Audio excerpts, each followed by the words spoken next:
क्रांतिकारी जय भीम, जय भारत, जय संविधान. मित्रांनो, बौद्ध समाजाने त्यांची लायकी काय असते ती दाखवूनच दिली.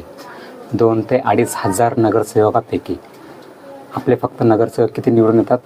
30 ते 35.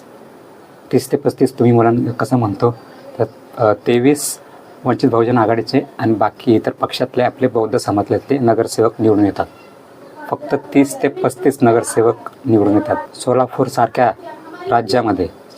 जिल्ह्यामध्ये जिथे डॉक्टर बाबासाहेब आंबेडकरांची आशिया खंडातली सगळ्यात मोठी जयंती साजरी केली जाते, तिथे एकसुद्धा नगरसेवक मिळत नाही. मित्रांनो, एवढी लोकसंख्या असून देखील एकसुद्धा नगरसेवक मिळत नाही. सोलापूर जिल्ह्यामध्ये किती शोकांतिका म्हणायची आपली. कुठे जातो हा समाज? 6 डिसेंबरला, 14 एप्रिलला एकत्र येणारा हा समाज निवडणुकीच्या वेळी नेमका कोणत्या बिळात जाऊन लागतो हे कोणाच कळत नाही. का रे? का तुमच्या बापाचं संविधान तुम्ही संपवू पाहता? तुम्ही स्वतःच्या हाताने तुमच्या बापाचं संविधान संपवू पाहताय. आता तुम्ही म्हणाल की आम्ही किती मतदान केलं तरी निवडून येत नाही. मग जे निवडून येत नाहीत त्या कशामुळे निवडून येत नाही? मशनी विरोधात किंवा कशा अजून काय कारण असेल त्याच्या विरोधात आंदोलन करा ना. तुमच्या बापाने हक्क अधिकार दिले तुम्हाला संविधानामध्ये आंदोलन करण्यासाठी, मोर्चे करण्यासाठी, तुमच्या अन्यायाविरोधात आवाज उचलण्यासाठी. तुम्ही का आवाज उचलत नाही? फक्त जयंतीच्या वेळी बाबासाहेबांना डोक्यावर घेऊन नसता. डोक्यातही घेऊन नाचत असाल, मी म्हणत नाही की नाही घेत, डोक्यातही घेत असाल, डोक्यावर घेता, परत 6 डिसेंबरला येऊन चैत्यभूमीला रडता. काय रे फायदा त्याचा? काहीच फायदा नाही त्याचा.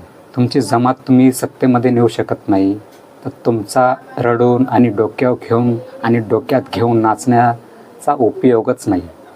जगामध्ये नाव करण्याचा उपयोगच नाही तुमचा. साधं तुम्ही एक नगरसेवक निवडून आणू शकत नाही. तुमच्या अख्ख्या जिल्ह्यामध्ये किती मोठा जिल्हा असेल तो, कितीतरी लोकसंख्या असेल, आणि मला तर वाटतं 100% बौद्ध समाज हा 30 ते 35% तरी असेलच. 30 ते 35% बौद्ध समाज सोलापूर जिल्ह्यामध्ये. 30 ते 35% हा खूपच कमी झाला. जास्त असेल, कारण जगातली सगळ्यात मोठी जयंती ही सोलापूर जिल्ह्यामध्ये होते. एक नगरसेवक नाही, आमदाराचं जाऊ द्या, त्याला खूप मोठी ताकद लागते. नगरसेवक 30 ते 40 हजाराच्या संख्येमध्ये निवडून येणारा नगरसेवक तुम्ही आणू शकत नाही. आणि त्या राज्यामध्ये संख्या असेल 2 ते 3 कोटी जनता असेल.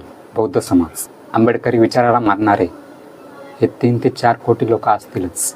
हे जास्त झाले 3-4 कोटी, पण असतीलच माझ्या अंदाजाने. साधा एक सुद्धा नगरसेवक नाही. हे झालं